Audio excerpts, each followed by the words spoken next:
Cuarto paso. Sin miedo hicimos un minucioso inventario moral de nosotros mismos. La creación nos dotó de instintos para un propósito. Sin ellos no seríamos seres humanos completos. Si el ser humano no se esforzara por su seguridad personal, ni hiciera ningún esfuerzo para cosechar sus alimentos o construir su hogar, no sobrevivían. Si no se reprodujeran, la tierra no estaría poblada.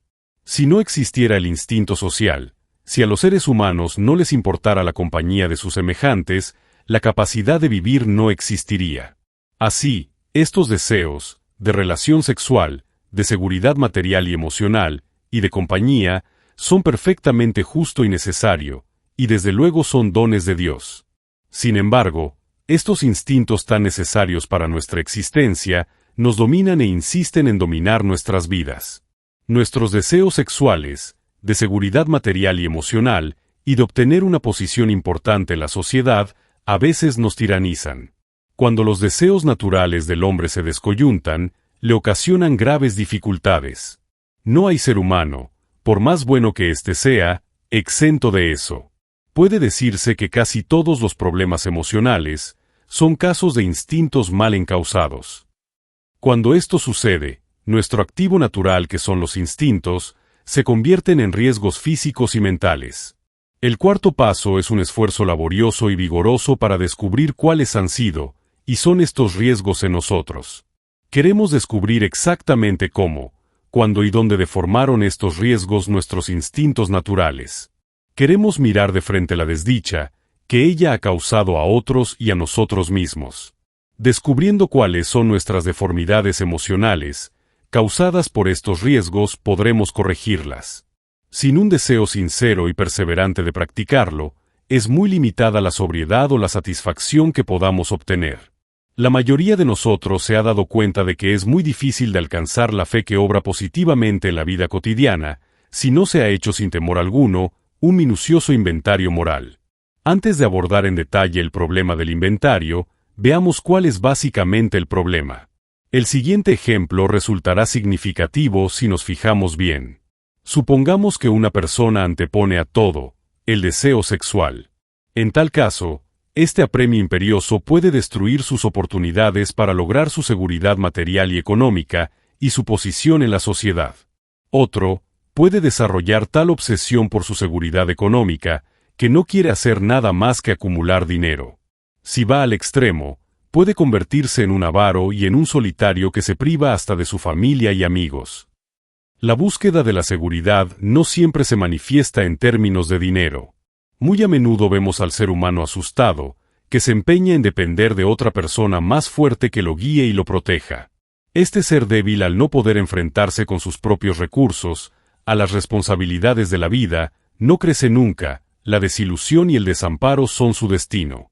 Con el tiempo sus protectores huyen o mueren, y éste queda solo y atemorizado. También hemos visto al ser humano a los que el poder los hace perder la cabeza, que se dedican a mandar a su semejante. Estas personas a menudo desperdician las oportunidades que se les presentan de lograr una legítima seguridad y la felicidad en su hogar. Cuando un ser humano se vuelve el campo de batalla de sus instintos, nunca tendrá tranquilidad. Pero ese no es el único peligro. Cada vez que alguien impone irrazonablemente a otro sus propios instintos, se presenta la desgracia.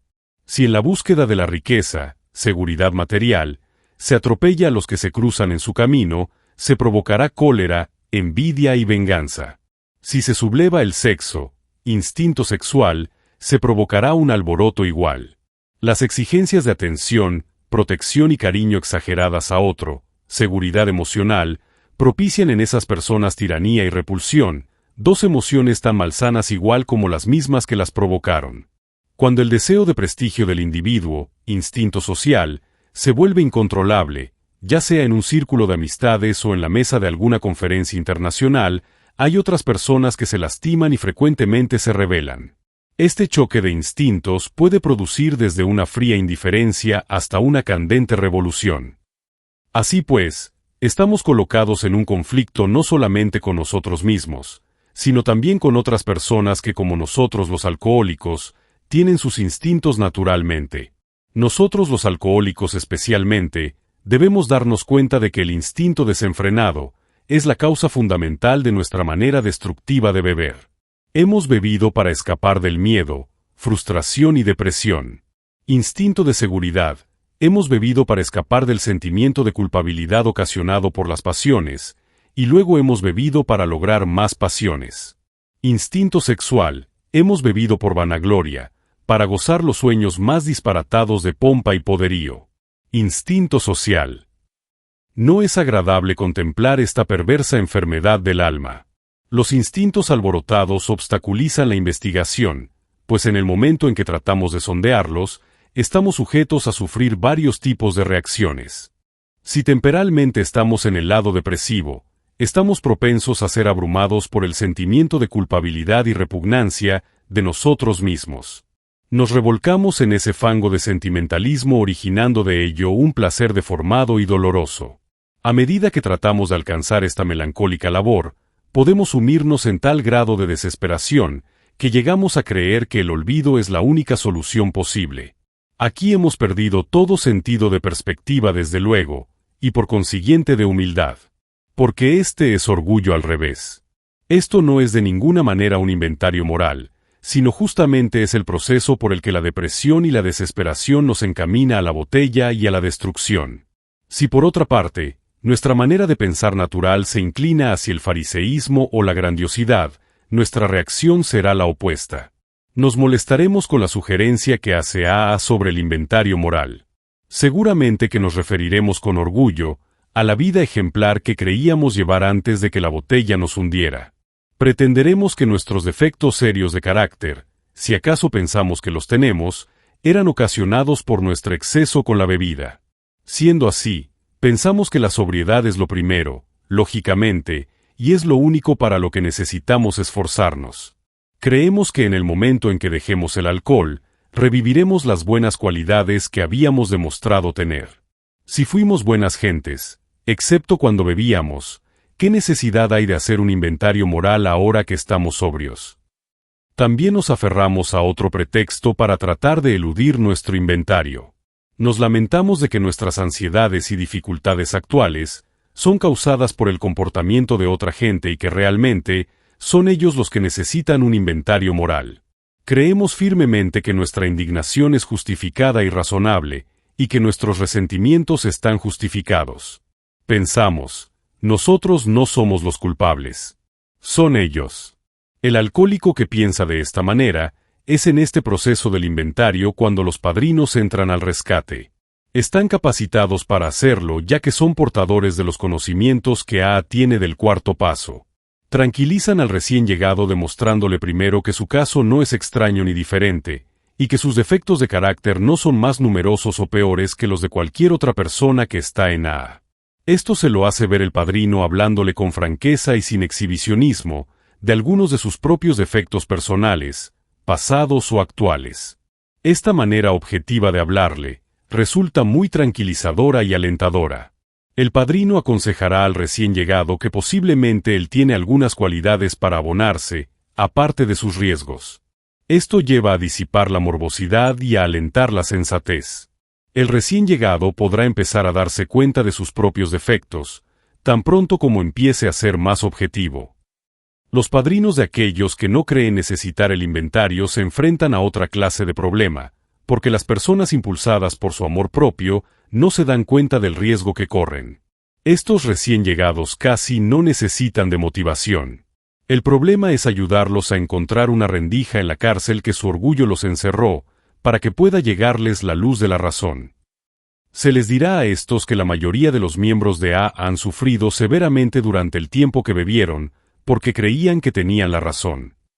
Para la mayoría de nosotros el creer tener siempre la razón originaba nuestras justificaciones, desde luego justificaciones hacia nuestra manera de beber y nuestra conducta dañina.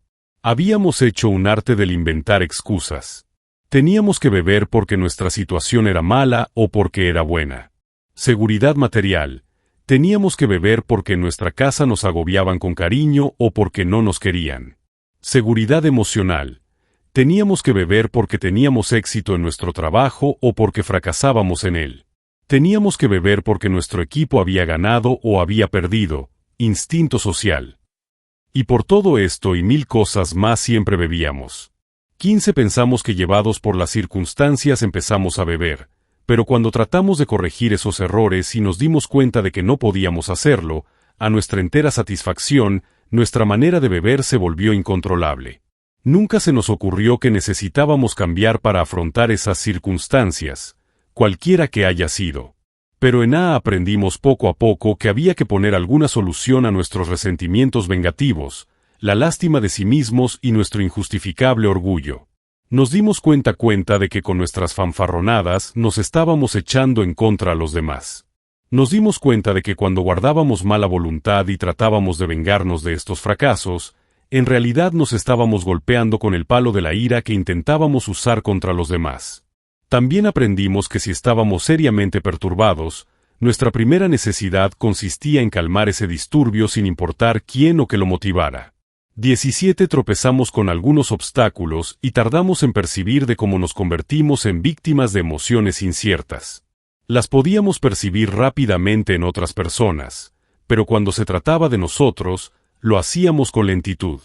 Antes que nada teníamos que admitir que estábamos llenos de estos defectos, a pesar de que esta clase de admisiones resultaban dolorosas y humillantes. Cuando se tratara de otros, teníamos que quitar la palabra culpabilidad de nuestra conversación y de nuestro pensamiento. Esto requería mucha buena voluntad desde el principio. Pero una vez que vencimos los primeros obstáculos, el camino se hizo más fácil de recorrer, porque habíamos empezado a vernos interiormente a nosotros mismos, o sea que estábamos ganando en humildad. Desde luego que la autoridad y poder, instinto social, son una característica extremosa de tipos de personalidad que abundan en A y en todo el mundo. Frecuentemente este tipo de personalidad se notan con claridad en los ejemplos que aquí se han dado. Pero con la misma frecuencia, algunos de nosotros encajaremos más o menos en las dos clasificaciones. Los seres humanos no somos iguales. Así que cada uno de nosotros al hacer nuestro inventario necesitaremos determinar cuáles son nuestros defectos de carácter individual. Una vez que encontremos los zapatos a nuestra medida, caminaremos con la confianza de que vamos por buen camino. Ahora vamos a examinar la necesidad de una relación de los defectos de carácter más notorios que todos tenemos en diversos grados. Para los que tienen una preparación religiosa, verán violaciones graves a principios morales. Otros verán en esta, defectos de carácter. Para otros será solamente un índice de desajustes. A algunos más les molestará que se hable de inmoralidad y sobra decir que, de pecado. Pero para el que menos lo analice tanto, estará de acuerdo en este punto. Hay mucho que está mal en nosotros los alcohólicos, y acerca de lo que habrá de hacerse hay mucho también, si es que esperamos sobriedad, progreso y la habilidad necesaria para adaptarnos a nuestra nueva vida.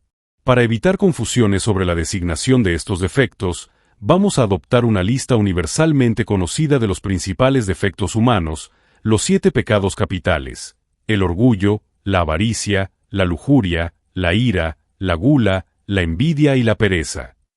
El orgullo no encabeza esta lista por casualidad, porque el orgullo nos conduce a la costumbre que tenemos de tratar de justificar todos nuestros actos, y siempre inducido por nuestros temores conscientes o inconscientes.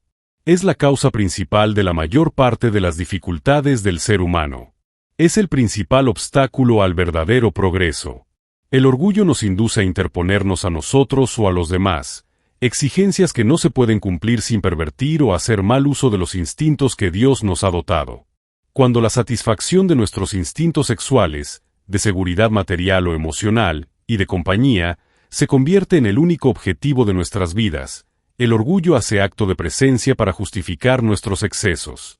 Todos estos defectos generan miedo, una enfermedad del alma por sí sola. A su vez el miedo genera otros defectos de carácter. El miedo irrazonable nos impulsa a codiciar bienes ajenos, avaricia, al deseo inmoderado de satisfacciones sexuales, lujuria y de poderío, a enfadarnos cuando las exigencias de nuestros instintos se ven amenazadas, ira, a ser envidiosos cuando los logros de otros se llevan a cabo, mientras que las de nosotros no, envidia. Comemos, bebemos y arrebatamos más de lo que necesitamos con el temor de que no nos toque lo suficiente, gula. Y con auténtica alarma ante el trabajo, permanecemos apáticos. Flojeamos y lo dejamos todo para después y trabajamos a lo mucho, a la mitad de nuestra capacidad y a regañadientes, pereza. Estos miedos son la polilla que devora sin cesar la base de cualquier clase de vida que tratamos de edificar. Así que cuando A sugiere hacer un inventario moral sin temor alguno, a todo recién llegado le parecerá que se le está pidiendo más de lo que él puede hacer. Tanto su orgullo como su temor lo rechazan cada vez que intenta mirar dentro de sí mismo. El orgullo dice, no hay necesidad de que pases por aquí, y el temor dice, no te atrevas a mirar aquí. Pero el testimonio de todo A que realmente ha realizado el inventario moral, afirma que el orgullo y el temor resultan ser simples espantajos. Una vez que tengamos la cabal buena voluntad de hacer el inventario y nos esforcemos concienzudamente en el cumplimiento de esta tarea, la luz iluminará este tenebroso camino. A medida que perseveramos nace una confianza completamente nueva, y el alivio al enfrentarnos a nosotros mismos es indescriptible. Estos son los primeros frutos del cuarto paso. Entonces el recién llegado probablemente ya tiene las siguientes conclusiones: que sus defectos de carácter, que representan sus instintos desviados, han sido la causa primordial de su manera de beber y de su fracaso en la vida, y que a menos que esté dispuesto a luchar con ahínco para eliminar los más graves, la sobriedad y la poca serenidad mental que ha adquirido se perderá. Que todos los cimientos defectuosos de su vida tendrán que ser destruidos para poder construir otros que sean una base firme. Ahora, bien dispuesto a empezar la búsqueda de sus defectos, se preguntará: ¿cómo se procede a hacerlo? ¿Cómo puedo hacer un inventario moral de mí mismo? 24. Como el cuarto paso es el comienzo de una costumbre para toda la vida, se sugiere *1, examinar primero aquellos defectos que sean más notorios y que hayan ocasionado más dificultades. De acuerdo con el buen juicio de lo que ha sido lo correcto y lo equivocado, puede 2. Hacerse un examen preliminar de la conducta con respecto a los instintos primarios, sexual, seguridad material y emocional, y social. Examinando la vida pasada, pronto se pondrá en marcha si considera preguntas como estas: ¿cómo y cuándo, y en qué ocasiones perjudiqué a otras personas o me perjudiqué a mí mismo, en mi búsqueda egoísta de satisfacciones sexuales? ¿A quiénes lastimé y a qué grado? ¿Hice desgraciado mi matrimonio y perjudiqué a mis hijos? ¿Comprometí mi posición en mi comunidad? ¿Cómo reaccioné a esas situaciones? ¿Sentí un remordimiento implacable? ¿Insistí en que yo era el perseguido y no el perseguidor, y además me absolví? ¿Cómo he reaccionado a frustraciones de tipo sexual? Cuando me negaban el sexo, ¿me volvía vengativo o me sentía deprimido? ¿Me desquitaba con otros si en mi hogar me rechazaban o trataban con frialdad? ¿Me servía de pretexto para mi promiscuidad sexual?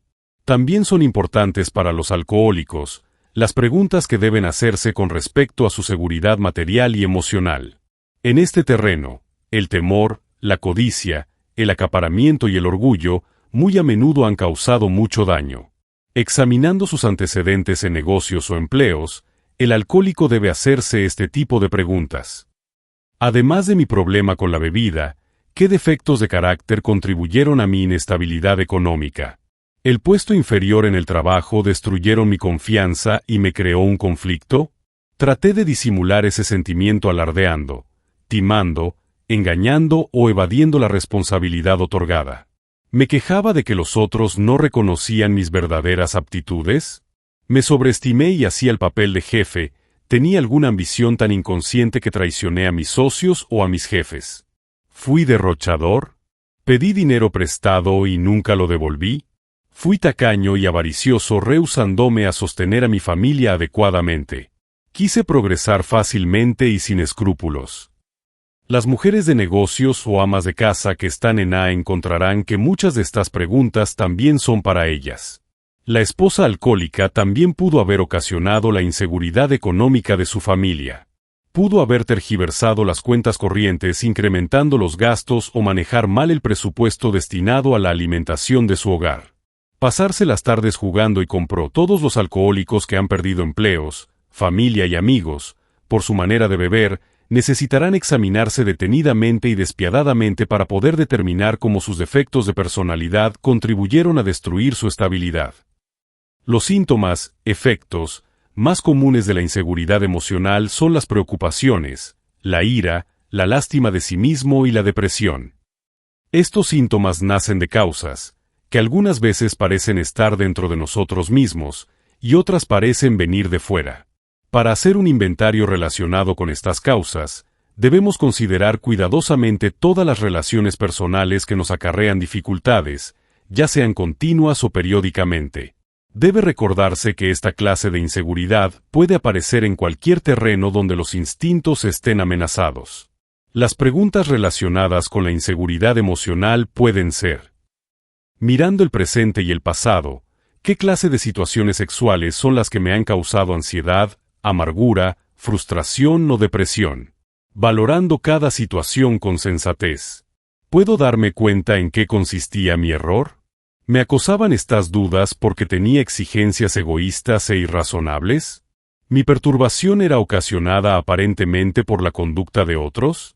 ¿Por qué me falta la habilidad necesaria para aceptar lo que no puedo cambiar?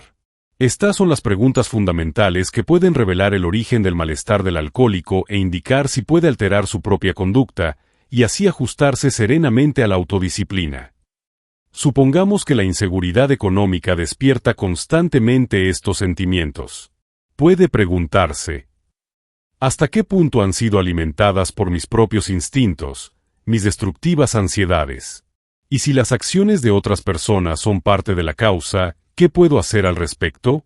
Si no puedo cambiar el presente estado de las cosas, ¿estoy dispuesto a tomar las medidas necesarias para adaptar mi vida a las situaciones reales? Este tipo de preguntas y otras más que puedan venir a nuestra mente nos ayudarán a encontrar básicamente estas causas. Es por nuestras retorcidas relaciones con la familia, los amigos y la sociedad, por lo que hemos sufrido la mayoría de nosotros. Hemos sido especialmente tontos y tercos al respecto. El hecho fundamental es que nos negábamos en reconocer nuestra falta de capacidad para lograr una asociación genuina con cualquiera de ellos. Nuestra egolatría cavó dos pozos: o insistíamos en dominar a los que nos rodean, o dependíamos demasiado de ellos. Si dependimos demasiado de otras personas, tarde o temprano nos fallaron porque también son humanos, y porque no podrían satisfacer nuestras continuas exigencias. De esta manera creció nuestra inseguridad, y nació el rencor. Cuando habitualmente tratábamos de manipular a los otros, de acuerdo con nuestros deseos voluntariosos, se rebelaron y nos detuvieron enérgicamente. Entonces se desarrolló el amor propio lastimado y el sentimiento de venganza. A medida que redoblamos nuestros esfuerzos para controlarnos, el sufrimiento se agudizó, se hizo más constante porque continuábamos fallando. Nunca hemos tratado de ser uno de la familia, de ser amigo entre los amigos, trabajar entre los trabajadores, ser un miembro útil de la sociedad. Siempre hemos peleado por llegar a la cúspide de la montaña, o por escondernos debajo de ella. Este comportamiento egocéntrico obstaculizó cualquier tipo de relación con los que nos rodean. Teníamos poca comprensión de lo que es la genuina confraternidad. Algunos se opondrán a las preguntas expuestas aquí, porque creen que sus defectos de carácter no han sido tan notorios. A estos se les puede sugerir que un examen concienzudo puede mostrarles los precisos defectos a los que se refieren estas preguntas. A veces nuestros historiales superficiales han parecido no ser graves, frecuentemente nos hemos avergonzado al darnos cuenta de que a nosotros sí nos han parecido así. La razón es, porque hemos escondido esos defectos con nuestra habilidad para justificar todos nuestros actos. Cualquiera que hayan sido los defectos, al final nos han conducido al alcoholismo y a la desgracia. Por consiguiente, el inventario debe hacerse concienzudamente. Respecto a este es conveniente anotar nuestras preguntas y respuestas. Ayudará a pensar con claridad y a hacer un avalúo honrado. Será la primera prueba correcta de nuestra buena voluntad de ir hacia adelante. Felices 24 horas.